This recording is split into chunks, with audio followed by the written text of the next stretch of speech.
Hi, my name is Reverend Dale Brown, and I'm the senior pastor at Community Church at Ocean Pines. It's a great church, wonderful, wonderful people, and it's a great church because of the people, not because I'm the pastor.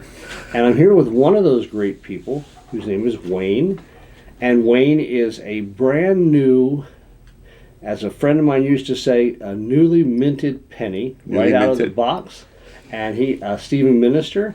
And so, Wayne, welcome. Well, thank you. People will remember you from having done devotions and things before. Thank you. And so we're going to talk about Stephen Ministers for a few minutes here, and just see what the experience has meant for you, and see how you anticipate helping others.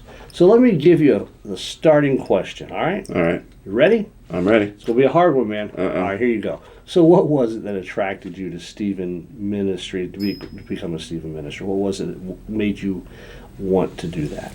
Well, I've been through many struggles and trials in my own life, and many times I haven't had people sort of help me out. I've asked friends, and they've been somewhat helpful, but it would have been nice to have had someone to talk to. And I'm the kind of person, as you may know, who loves to talk. And I would never have guessed that might be a possibility for you, right? And so I've been through struggles, I've been through hard times, and I know there's people out there that are hurting. I've been hurting, and I know I could be of help. I think just being supportive, just being caring, just being a good listener. And even though I like to talk, I also know that I can shut up and listen, and I've been told I'm a good listener. Okay, good. I think that's one of the strengths is to be, or one of the things you need to be an effective Stephen Minister. So all these things drew me into it. In many facets of life, in pastoral ministry and in layperson's ministry, yeah. So it grows out of your own experiences of struggle and difficulty, and I think that's a great thing to say. And I want to take just a moment and comment on that. You know, the struggles that we have in life can make us bitter. Mm-hmm. And bitter destroys us and everyone we meet and the relationships we're engaged in. Or we can take those struggles and we can allow them to change us and to shape us and to make us stronger and healthier and better. It's hard to do. Oh, yeah. And it requires a lot of effort and a persistence about it, that you just can't make that decision one time and say, oh, I'm done with that one. But it's the important thing. It's the right thing to do. So you and I, any one of us, Austin, can be used in service to help other people. Mm-hmm. Good answer, man. Good answer. Thank you. So I want to know, you did 50 hours of training. Mm-hmm. So what was something new in your training, Wayne, that you learned that you hadn't known before? Some new learning experience? Well, just sort of some of the tools that I learned, just the way to deal with people, just to talk about confidentiality, for example. That's just one example. The fact that although I'm very good at keeping confidential, like secrets, if you will, I've always been that way. Just the fact that sometimes you may want to just sort of blurt things out and say things about another person that maybe you shouldn't. And so just to be effective, also just the platitudes and some of the things that you don't say. Mm-hmm. A lot of what I learned in there were things that I might have considered before to say to a person, just to sort of, you almost like you'll get over it, or some of these type of things, and what you call platitudes, and they're not going to help. No, and the truth is, when you use one of those platitudes, you're really simply saying nothing. Yes, and what you're saying can be hurtful, and it can give the impression that you're not listening. So let me tell you one that I encounter every once in a while.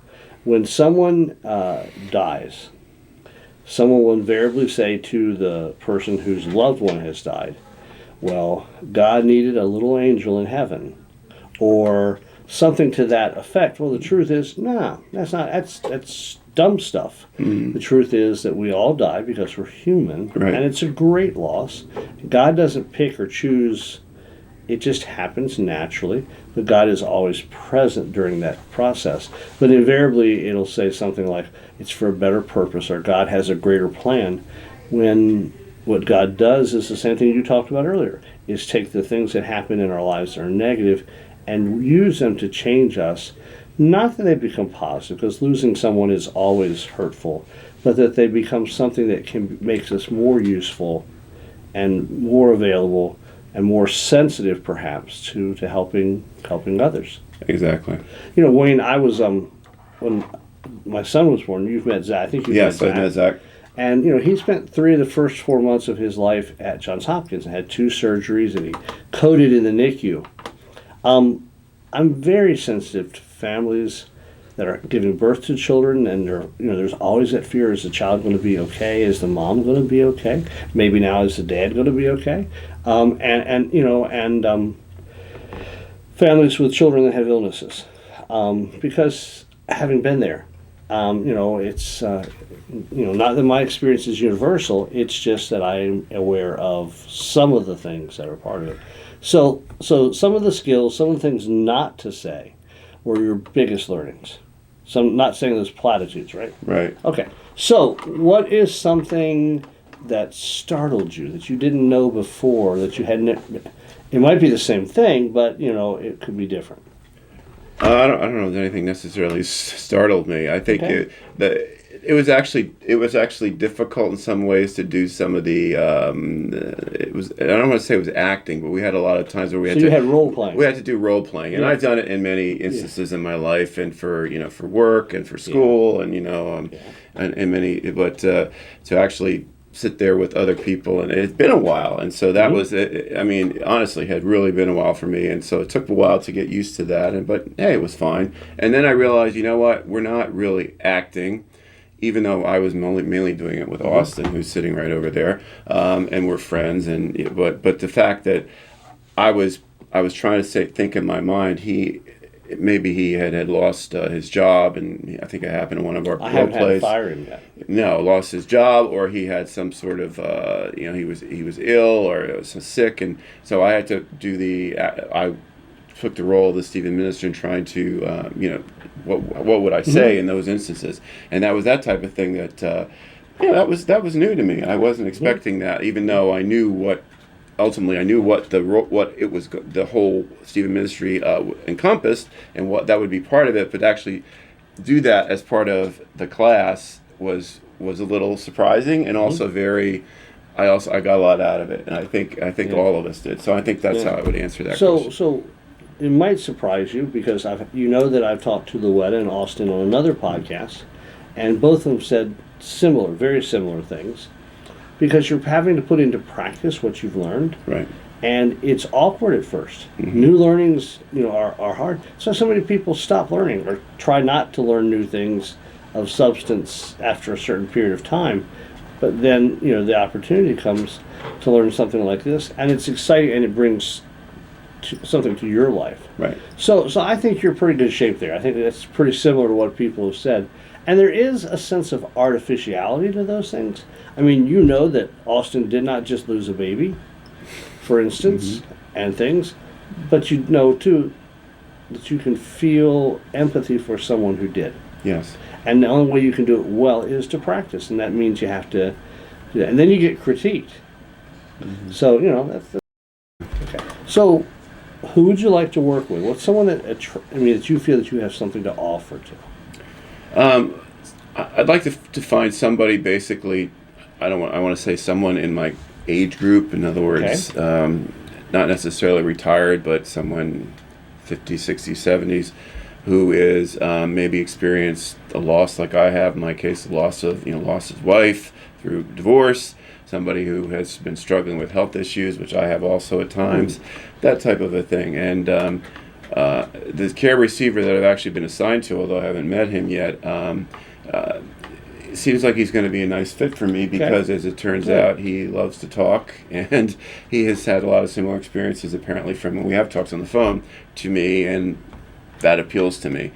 So I'm excited about actually finally meeting him in person and helping him out with some of the issues that he has raised in our conversations. I think it would be interesting to you, for you in that situation, because every one of us has experienced some level of loss. Death of a friend, a divorce, the end of a relationship in terms of friendship. People break apart. Even death of a pet is a huge thing. Mm-hmm. So that's something you can bring. I will say to you that one of the things I learned when I was doing clinical pastoral education for training and teaching it is the value of silence. That pause, because that pause, I think, sometimes allows person to hear what they've been saying and maybe to take in not just what you or the caregiver has said, but to hear their own story. Because what you're helping them do is you're facilitating them to tell their story, Right. to tell their life, and that someone can hear it and verify it and say, that's real, that's true, that has meaning, and that's I think one of the greatest gifts that caregivers can give care receivers, that pastors and friends can give each other, to say, Wayne, your story can be authenticated. It matters.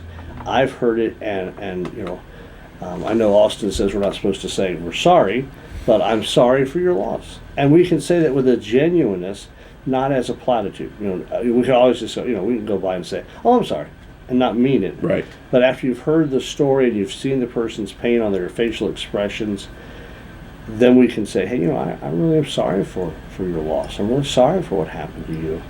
I wish it was different, but how do we move forward where we are? Right, exactly. So what kind of person do you think we most challenge you, bud? I would say probably somebody who's much older than I am, who maybe does not have the same life experiences that I have had. I'm not really sure what that means, but that's probably all I can say at this point. So you're thinking about someone maybe who has like some dementia issues and things? Yes. Okay. Yeah, there's challenges there. I think so. But one of the things I learned years ago is that you can minister to almost anyone through presence. And that whole sense, showing up is 90% or whatever it is, when I don't remember all the details, Wayne. There's a lot of truth in that. There's just a lot of truth. When you have a patient that is non-responsive, I was always taught that you would come in and you would just talk to them in a very level tone and say, hi, my name is Reverend Dale Brown. I'm here to be with you for just a few moments. I know that you can't respond at this point in time, but I'm going to just be a presence of love and kindness here with you. And as you do things, say to them, I'm going to place my hand on your shoulder. Or I'm going to take your hand and pray with you. Or I'm going to read the 23rd Psalm. And always maybe having had contact with the family and the staff first, talking about, what is this person's faith? What is this person's life been like? How did they get to this place? But normally, for me as a pastor, the people that I deal with that are non-responsive like that are older adults who are in like a hospice facility and maybe towards the end of life, and they're just not able to communicate, but they can hear what we're saying. That's what I've heard. And things. So yeah. Yeah. So in terms of the Stephen ministry training stuff and all the things that you went through, one of the things that Austin and Luetta said to me was it sort of became like a family. Yes. So you've got new friendships throughout the life of the church that are valuable to you, that are going to be sharing some experiences of joy and struggle and growth and giving birth to your ministry and to theirs. So you have someone who will be with you on the journey.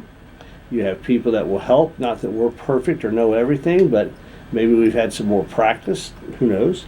And the neat thing is all of us, even those who supervise, make mistakes, and we all learn and grow together. So if someone is out there considering Stephen ministry, what would you say to them? Considering becoming a Stephen minister? Becoming that. I would say obviously pray about it, and then decide, look at the information that's available that we have, Okay. and decide if it might be a fit for you. If you would love helping other people, and think that this might be something you would commit yourself to, I think you should consider it. I think it's been. I'm really looking forward to this opportunity. I think it's great. I believe God wanted me to do it as one of the things that in my life experience, I think just fit right now for me. Yeah. And I never knew what a Steve minister was. Never heard of it until I came to this church. And I think just look into it and just pray about it, which I did. And it might be something you want to do. And the next class starts whenever, and join it. You know, one of the things that I think is so moving, and I've been a pastor for a long time. Wayne, my son, tells me that I'm old. So he's 30. Not. He's I'm 32. old. He's 32. You're just a couple years older than me. One of the things that I think is so precious and so sacred is sharing someone's journey in life with them. And I think you'll do it very, very well. I have great confidence in you. But you come away with as much being gifted as the caregiver as you or I or any one of us could ever give. There is something special about connecting with another person at a very deep level that all you can do is thank God and thank them for the privilege of walking with them. Most of the times I've experienced times when I come away feeling like a complete failure, having done something, said something, even made a mistake or been wrong or forgotten something. God uses all that and makes it something wonderful. So thank you for doing this, buddy. It's much appreciated. Yeah. I'm looking I think your care receivers will be very blessed by this opportunity to receive care from you. Well, thank you. Now, Wayne works from home, so Wayne has told me I have to hurry up because he's got to go back to work. And I'm not going to tell you where he lives or what he does or anything else. Just say he works from home. So, Wayne, we're going to simply say thank you. All righty. Blessings to you. Thank you so much. And we look forward to the next time we're on a podcast together. Austin is here. He tapes our podcast, and he looks at us and thinks, those are idiots. Those guys, look at them. And laughs and laughs and laughs at us. Yeah. So he's laughed a lot at us. So I'm not sure what that means. I don't know. He's got the editing power, so you got to watch that. All right, thanks. Blessings to you, buddy. Take care, guys. Bye-bye. Bye-bye.